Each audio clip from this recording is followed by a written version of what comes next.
computer.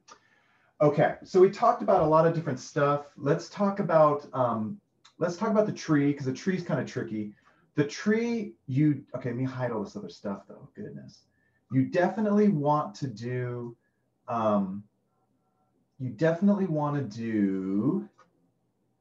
the lasso, not the lasso, what's wrong with me? You definitely want to do the magic wand, because you want to select all that blue and not the tree. So you're going to select, although I've never tried to actually select the tree. I always try to select the, that might work too. I'll let you decide, but I'm going to show you, I always select the blue. So whether you select the tree and then hide, let's see if this works real quick. I'm going to select all this. So I'm only selecting the browns. Oh, this might work okay. Just kind of selecting everything. Let me zoom in. Gosh, am I recording? I'm recording. This is kind of working okay. So, okay, select a tree or select the blue. Let's see what I got here. The problem with, I got to get all these little parts. So I got to like zoom in. There's some like colors that I haven't been selecting. I'm at tolerance 32. And I'm holding shift. So I'm holding shift and and using my magic wand to select all the colors. Let's see, did this work really well? Oh, this worked pretty good. Let's see here. Let me zoom in. You want to check, right? Like you want to check. This looks pretty good. Okay. I didn't get everything. It's probably not the end of the world if I don't get this. I'm going to hold shift. I want to select this color.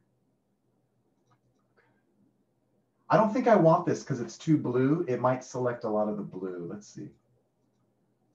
Okay, here I'm missing some stuff. Let's see. I'm going to hold shift.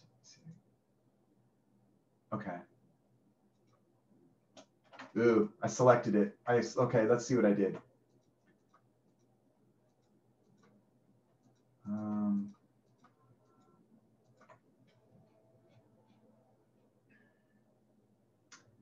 That appeared to work pretty good. Okay, so I selected the tree instead of selecting the blue. So because I selected the tree itself, now I'm going to make a mask. The problem though is that it's also going to select all of this kind of ground cover, but I can just paint that out in the mask, right? So let's see, I'm going to go mask.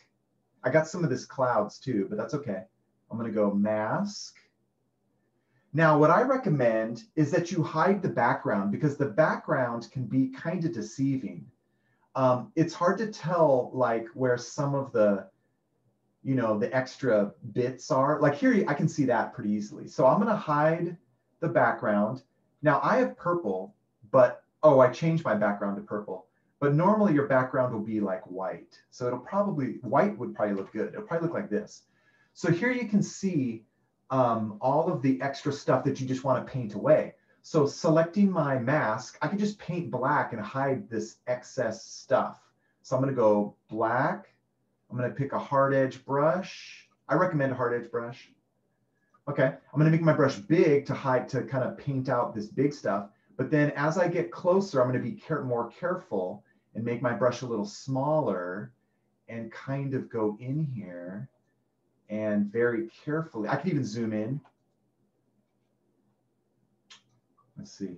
So I'm going to get rid of this. And now, what do you do at the bottom of the tree? Well, I'll show you. Let's see. So it would probably not look very good if I just did this. If I just did like straight line. Oh, it's so funny. It's not straight. Ooh. If you guys can see it, the spacing of my brush, they actually space my brush out. So that's when I do this, I get these bumps. And that's terrible. It's not a straight line. This is a pet peeve of mine. So you can see my brush panel. We're not even talking much about the brushes. But if I space it all the way to 1%, it'll give me a more solid line. In my opinion, that should always be default, but it's not. They always space it a little bit. But anyways, that doesn't look very good. It just looks so weird. It looks so cookie cutter. So one thing you could do though, is using your lasso, you could use a regular lasso for this. you could just kind of like organically kind of make some like a rough edge that kind of follows maybe the shape of the grass, something like this. And then I'm just going to select all around this. So I have that selection. I'm going to fill that with black. So it's going to cut away kind of, it's almost like a tear. Watch, I'll show you. I'm going to fill it. So I'm going to fill, Alt, Delete to fill. And so it tore it. And I'm going to deselect, Control D. So you can see when I cut that, it's not a straight line. It will help it blend more with the background. Let's see what it looks like here. Wow. In fact, that looks way better than I had anticipated. That looks amazing. I didn't think it would look that good, but by doing that simple, you know, tear mark, and I could have maybe painted it, although if I use my lasso, I get a sharper edge. It kind of looks like grass and leaves are covering it in a sense. So anyways, that worked out really well. So that's what I recommend. It looks like I need to erase a little more here. You could go in and touch up, like I wouldn't touch up this stuff. Like this is so thinly detailed and it's organic, and people aren't going to be like analyzing every little bit of your tree. So this, and it's going to be smaller. So this stuff will be okay. This stuff all is pretty good. It looks good, but down here, it kind of looks like maybe, I don't know if like this, maybe like this looks like that part of that field. So maybe I can just very carefully, using black paint and my, I was white paint. Using black paint, I can just very carefully kind of trim that a little. And this, even this looks a little funky. So I'm just going to kind of make that trunk there. So that's good. So you might touch that large trunk, you might touch it up a little, but the little teeny branches, don't go too crazy. So that looks pretty good. And then when I put that with my background, it looks pretty good. I can move it around. It's kind of the nice thing, you know, although it looked really good where it was. Let me show you one more trick though. I'm not going to make you do it. Like if you look at your white background, you can kind of carefully like look around to see if there's any little specks or little marks. But the white will help reveal it. But let's say your life depended on it. Let's say you're on a job and they're like, I don't want any little extra, you know, bits. I want it all gone. I just want the tree. Here's a trick that can kind of show you where extra little bits are. And let's see if any bits are available. What I can do is selecting my, if I do a stroke, again, this is a layer style effect. We'll talk about this next time, but this is the FX button. And if I give it it says it has a stroke. Okay, I'm going to click on stroke. That was weird. Anyways, you want to pick like a bright red or a color that you're going to see. So let's see, I'm going to pick a brighter red. I'm going to hit OK. And I'm going to make it kind of thick. Let's see. Okay, well, apparently there is no problems. Darn it. I wish I could show this to you. I'll do the blue. I'll make the blue disappear and then you'll see it. But what happens is with a stroke, you'll see like those red little dots around, and then you know, oh, I got to erase those away. I'm bummed that didn't work. Okay, so let me show you again though, but this looks good. Okay, so I'm going to duplicate my tree. I'm going to hide this one. I'm going to throw my mask away. This time I'm going to select the blue. Oh, I moved my tree. How dare I? Close enough. And then this time I'm just going to, this will give me some flaws. So this time I'm going to select the blue and the clouds. And let's see here.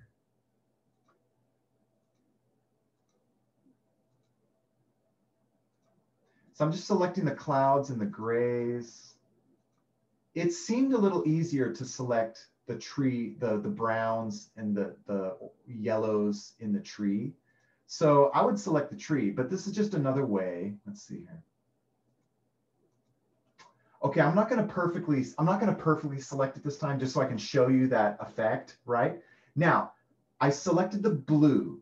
So when I make my selection, I want to do hide selection because I want to hide the blue in the background. So I'm going to go, so I select, I didn't do a perfect job but so that you can see. So I'm going to go layer, layer mask, hide selection, because I want to hide the blue. I selected the blue this time. So hide selection. Okay, so there it is. And then I'm going to do that same trick where I just paint out. You know what I can do? You can also use your lasso. So you're like, I don't want to use my brush. Can I just carefully kind of go in here and then, wow, that's a terrible tree bottom, but this is quicker kind of. Ooh, it's taking forever. If I was zoomed in, it'd be easier. And then I'm going to fill this with black, Alt Delete. Wow, that took forever. Control D to deselect. I'm going to paint out, I can paint this out real quick. This is just an easy thing to see. Paint it out. I'm painting black in the mask. Okay, so now let's try that trick where I want to see if I can find some little extra stuff that I missed. So I'm going to go, oh no, stroke. It's weird that the stroke is checkmarked. What? Oh my gosh. Okay, so it's set to color mode. That's why. No, that's right. Normal. What? Cancel. There's gotta be, I saw some bits in here. Here's a bit. Okay, let me try again. Oh, I wonder if it's because it's a smart object. Oh. Hit. Oh no, it's white. No, it's red. Dude, I should totally see this. Okay, I think I know why. I think it's because it's a smart object. So let me see. Sorry. So I'm just gonna move this down here. I'm gonna make it a regular layer. Rasterize. Okay, check. I'm gonna put this back. Okay, now I'm gonna do stroke. Yeah. Okay. Wow. Sorry. So so the reason why we didn't see the stroke is because it was a smart object. So this is probably not going to help you. But in the future, if you have a mask and your life depends on getting every little scratch and every little bit, you could probably do it before it's a smart object, although that goes against what I said earlier because you want to be able to see your mask. But it's not a smart object. And the reason being is smart objects, the reason why we didn't see the stroke, because it was applying it to the smart object, which was separate from this file. Anyways, but this is a trick, but this probably won't happen for you. So don't worry about it. I just want you to be aware of it. But I can see those red marks. I know, oh, I got a bunch of, and I got to make sure I have black selected, and I got to make sure I have my mask selected. So my mask is selected, I got black. So I can go in and clean this stuff up. I could zoom in here and it's like, oh man, there's some little parts here. So I can go in and I can just paint these. So this is a kind of a cleanup trick, but it doesn't work. It doesn't work on a smart object. So it's just something to keep in mind. I could make it temporarily not a smart object. I could clean the stuff up. I could move the mask. I could make it a smart object again. Then I could put the mask directly back on top of it and we're good to go. So it's just something to keep in mind. Because sometimes that happens. Sometimes you're masking things like trees and you saw all those little bits and crumbs and you don't want to see that. If you have like a dark background, you don't normally see those little marks. But if you have like a white background or like a bright yellow or a bright color, you'll see those little dark spots. You're like, what's all that? And they'll want you to clean it up. So that's just something to keep in mind. It's not something you have to worry about for this homework. I just want to open your mind to production tricks that may help you in the future. So we did that tree two different ways. I like the way when I selected the tree. So you can select the tree or the blue. It appeared to work better just to select the tree. But remember, you use the magic wand and you have to hold shift because it'll only select certain browns when you're selecting that tree. You have to hold shift and you have to select all the browns and all the kind of yellows, you know, and the ochre colors. So you just hold shift until you select the whole tree. And that's it. And then you'll have to kind of like use black paint in your mask to kind of paint away the background. So that's that. Let me show you one more thing though that's a common, that's a mistake that can happen sometimes. Sometimes it's like this. It's like, oh, I want to get rid of this part. And like, oh, I'm going to paint black. The problem though, is is this the right layer? Yeah, okay, my layer wasn't selected. So if you paint, oh, it won't let me paint because it is a smart object. So this is good. So you don't have to worry about this. But normally, well, let me show you what's going to happen. So I'm going to, if it's a smart object, it won't let you paint. And if you don't have your mask selected and it's just your layer and you try to paint black, it'll actually paint black on top of your picture. So you always want to make sure that your mask itself is selected. How do you know your mask is selected? It has a little frame around it, a little bracket. Now, if I try to paint, it should give me a warning. It'll probably say like, yeah. So if I try to paint on my smart object, it'll say, the smart object must be rasterized before proceeding. Do you want to, it says, do you want to rasterize a smart object? And no, you don't. So just hit cancel. So the very fact that it's a smart object protects you from painting on the layer. You should be able to paint on the mask. So you have to select the mask. Then I can paint black and white. If I paint black, it will hide. This is kind of like a limb, like a broken limb, right? If I paint white, it will reveal. But I don't want to paint white. I don't want to see the sky anymore. So that's just something to keep in mind. Okay. Let's see, did I talk about all the images here? We have the model, we have the frame. That's it. Finally, let me just set up the assignment real quick. So, and I know you know how to do this, but just humor me. So let's see, to set up the assignment, it would just be File, New. So in Photoshop, to set up your assignment, you want it to be 8.5 by 11, and I know you know how to do that. It's just sometimes it helps. So let's see, letter size page, letter size. You want it to be a landscape, which is the wide page. So it's here, landscape. So it's the width is 11, 8.5 inches high, resolution 300. So you want to work in 300 resolution. So I would create. And then just let me quickly show you how to put that background in. So let's see, I'm going to open up my background. Here's the background image. I'm going to open it up. And again, I want to resize this thing. I know this is total review and it may be boring for some of you. So I'm going to go image size. Again, oh, so this is pixels per centimeter. So I want to make this pixels per inch. Then I want to uncheck resample to make it the proper resolution. So it's going to be 300. Okay, but to change the size, now it's a little too big. I want to change the size down. So I'm going to check resample and I want it to fit 8.5 by 11. The problem is it's not going to fit perfectly 8.5 by 11. So I want it to be as close as possible, but a little bigger. So right now, let me try if I make the width 11. Let's see what happens. If I make the width 11, that's not going to work because if I make the width 11, it's only going to be 7. It's not going to be 8.5. It's going to be 7.887. So I don't want to do that. So I want to try to make the height 8.5. So I'm going to go 8.5. Gosh, that's big. So that's okay. So it's better to have your image a little bigger. So this is 8.5 by almost 12 inches, but that's okay. You don't want it to be smaller than 8.5 by 11. You want it to be, this is as small as it can be, but still big enough to fill 8.5 by 11. It's going to fill a little beyond, but that's okay. It's totally fine. So it's going to be, I'm going to hit OK. Then I want to be a smart object. So again, I right click, convert to smart object. Then I want to name it. You can name it background or cemetery.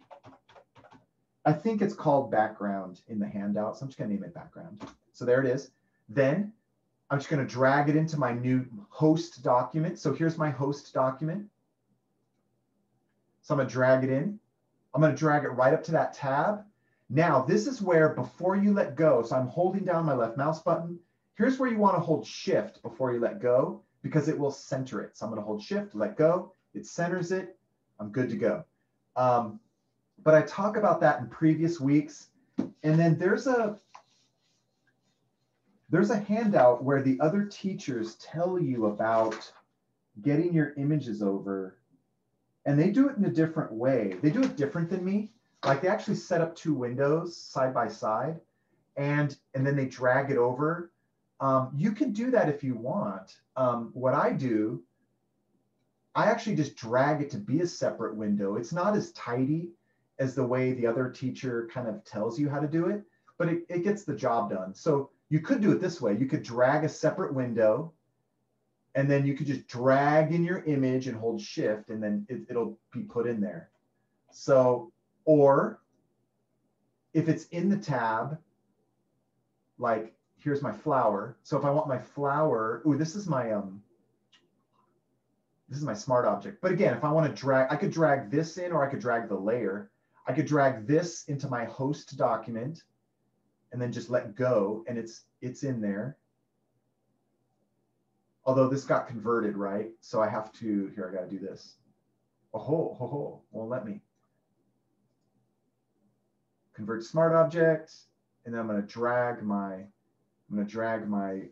layer back, or my layer mask back, so that's good to go. Okay, so far so good. So that's how you're going to get your images in. Just be real careful and follow this handout. But I did talk about this in like last week, so you can watch those videos for resizing and doing this. So hopefully that's not, hopefully it's familiar or easy. If it's easy, then I apologize for showing you again, but it's just review. Finally, don't forget, we need to, let's look at my picture here. Oh gosh, I got my bag. I need this. We need to, oh, not that bag. That's the yucky one. Here's the good one. So you need to do some simple transformations. Let's see, I got my flower. I have my frame and my model. And you want to look at, let me close some of these other windows. You want to look at that sample. There's a sample of this project, right? Let me close these. I don't need these anymore. You're gone. You're gone. No. Okay, so here I am. So I kind of got all my stuff, but there is that sample. And so this is in your, here it is. So it's the layout. So I can kind of look at this, and this will help me figure out what's in front, what's behind, what angle. So I'm just going to open this up. So it's its own image that I can look at and compare to my project. So let's see. So my model, she needs to be on top. So I'm going to drag her to be on top. So she's in front. Let's see, where's my tree? My tree is in front of the picture frame. So let's see, here's my tree. That's in front of the picture frame. So I'm going to drag the tree underneath the model, but on top of the picture frame. Okay, good to go. Then I have copies here, so I'm going to delete this one. You're gone. To delete a layer, you just press delete. So be careful not to accidentally delete layers. I got some extra, what's this? I'm going to keep that. I'm going to have two flowers. Let's see, but you only need one. I think this guy's gone. I'm just going to move this guy down. Okay, so now I want to rotate some of my images. So we talked about this last week, I believe, or the week before. I think my picture frame needs to be rotated a little. Yeah. Oh, look, that's smart. The other teacher, she just moved the tree down so she didn't have to deal with with it being in the ground. Okay, fair enough. So I'm just going to move my tree down so I don't even have to worry. That was embarrassing. I did all that work. It's good knowledge though to know how to, but you saw how good it looked. But she just moved it off the page. So, okay, fair enough. I want to rotate my picture frame. So I select that layer. I taught you a couple different ways on how to do transformations. You can go show transform controls. It's when you have your move tool selected, you click on the option show transform controls. You can rotate it a little or rotate it, however you want, but it's kind of like this. When you're done with your transformation, you have to press enter or click on the check mark. There's a little check mark here. I always click enter, but I'll click on the check mark there. The flower needs to be rotated. So see, I'm gonna select the flower layer. I have show transform controls, but if you don't want to use show transform controls like me, you could just use Control T to temporarily get the show transform controls. So see, Control T, I temporarily get that bounding box. I think this needs to be rotated and then moved on. I think it's like on this ledge here. And then when I'm done, I can just press enter. The bounding box disappears because I was using, it's called free transform. You just press Control T to temporarily transform. When you press enter, it goes away. I like to use it, but you can use show, I don't care how you transform. You can also go to edit transform, right? So edit transform, you can scale the size. Here's free transform, it's right above it, free transform. That's what I did, Control T. And then don't forget on a Mac, Control T is Command T. What else do I need to do? Let me look at my picture. Oh, the bag is rotated. Okay, and it's moved over. So I'm gonna just move it over. And I'm gonna, so try to match the picture as best you can. And is it in front of the tree? Let's see. Nope. Her images are a little bigger than mine. That's interesting. She probably got super tight. Like she probably cropped right above the model's head. I did do that. So that's okay. If your images are slightly smaller, if you did it my way, it's okay.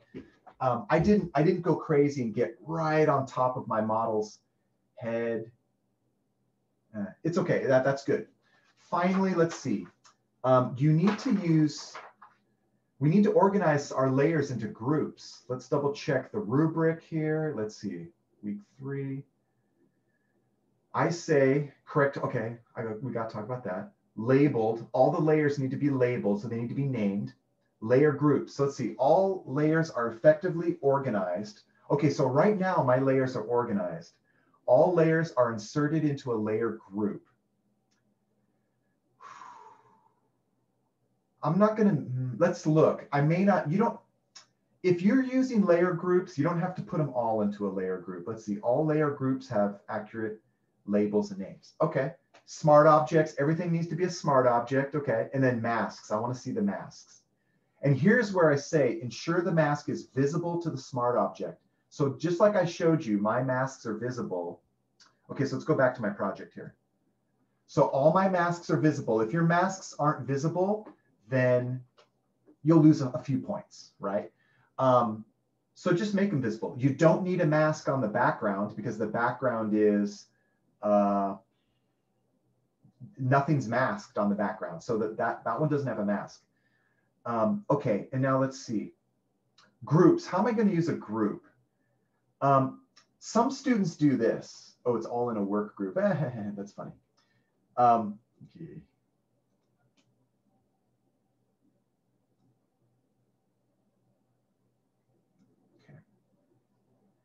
So in the past, some of my students have done this because it kind of just says, put them all into a group. Like if I do this, if I select them all, I can select the top layer and then I can hold shift and select the bottom layer. That'll select all the layers in between. Or I can select the top layer and then I can hold control and select. I can hold control. You have to click on the name. Hold on. Oh my goodness. I can hold control and select them all like this.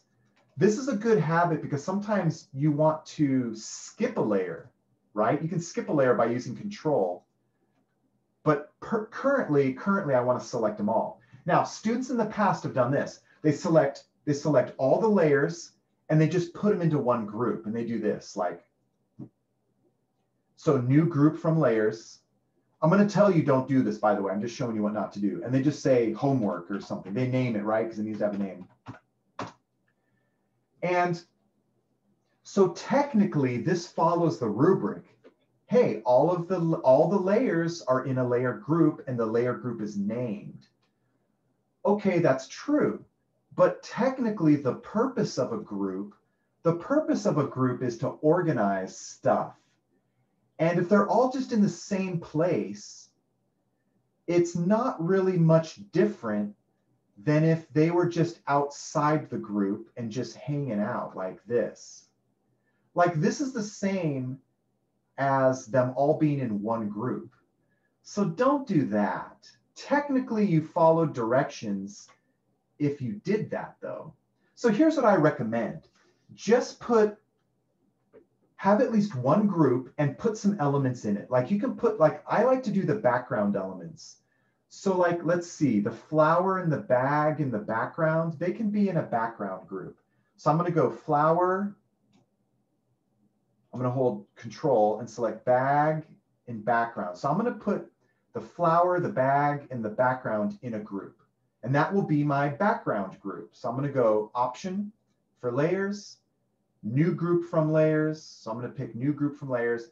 And I'm going to name this group background or background images. I don't care what you call it, but you have to give your group a name, background images. So there's 3 groups in the background. I can hide it. I got some other stuff in here, but so there they are. Those are the background images. And then these 3 images, these can be in the foreground because they're kind of in the foreground. Or I could keep my model separate.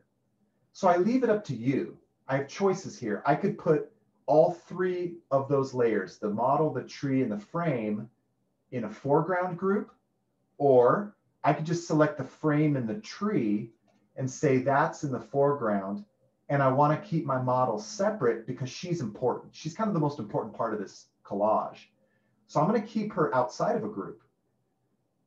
It's like, can you do that? Of course. You can, or it just needs to be a logical organization of your groups that kind of makes sense. So I'm going to organize the tree and the frame. I'm going to put them in a group, new group from layers, foreground images. Can I spell foreground? So there it is. And then I have my model separate. Now, is that the most perfect way to group all your stuff? Not necessarily, but it is logical. It's logical. My thinking is I want to keep my model separate because she matters. So that's it. So have one or 2 groups in your project, and you can group it like this: background images. You can just follow what I did, or you can make it slightly different. Maybe you just want, maybe you want the background to be by itself, and you're gonna group, or maybe you want to group the flower and the background because the flower kind of goes with the background, right? So I leave it up to you. You can follow me, or you have some other organization. One thing I can't do is this though. If I have a background group, I can't put my tree in the background because the tree's in front of the background. So everything in the foreground group is on top of everything in the background group. So I just can't put the tree in the background group because then it'll mess up the order. So just be aware of that. So just organize them anyway. I just want to see a group. Remember though, name your group, name your group. I don't care what you name it, foreground, background images, but give it a name, and you just double click it to name it. Okay, finally, let's say this was my project. I'm almost done. I think I'm either done or almost done. So now I want to save it, right? So I'm going to go File, Save. And I would save this to my, oops. I meant to go Save As. What did I name it as? Oh, okay, I already had it saved. Okay, so I'll go File, Save As. And I'll just save it as my homework, right? So I'd find it. I saved mine this name, Ready to Mask, right? Okay, and it's 300 pixels per inch. So you save it. This is my work file. You want to have a work file on your computer. Now, you want to save a copy that is at a lower resolution so that you can upload to Canvas, because Canvas can't handle high resolution imagery. Sometimes it can, but for multiple layers, it has a hard time. So I'm going to go image size, and then I'm going to uncheck resample. I'm going to uncheck resample, and I'm going to lower the resolution to 1. Oh, that's not working. Never mind. I was lying when I said uncheck resample. I want it to still be 11 by 8.5 by 11. So I'm going to go 150 here. Yep. 150 pixels per inch, and it's still 11 by 8.5. So that's correct. That's what I want. That's what I want. So I'm gonna hit OK. So it's smaller. Man, that took forever. So it's smaller. Now I want to save this as an Adobe PDF. So I'm going to go File, Save As, and then I'm going to save as. I'm going to scroll down. Mac, I saw Mac is a little different, but it'll be Photoshop PDF. Mine's here, Photoshop PDF. And that's it. I can save it in here. I'll hit save. I'll do it. And then these settings are usually pretty good. Now I could lower the image quality, but don't.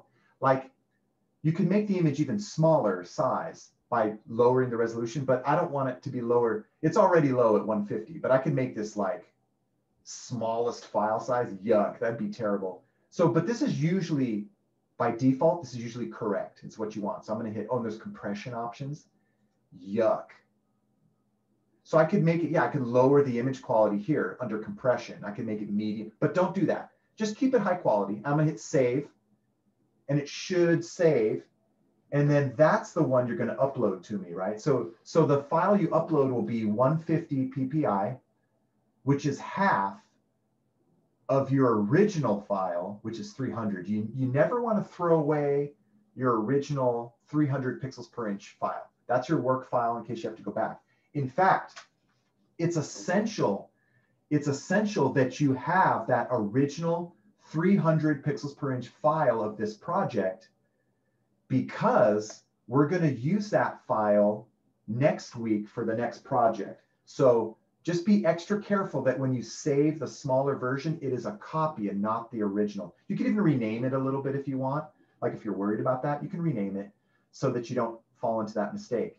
And then what do we name these as? You'll name it as, you could follow the handout, but if you remember, you'll name it 2200, your last name, 02. And then if you want to put like low or 150 after that, you can do that to like kind of say, this is my lower quality image. But if you save it, I'm not going to deduct you points if you name it wrong. Let's see.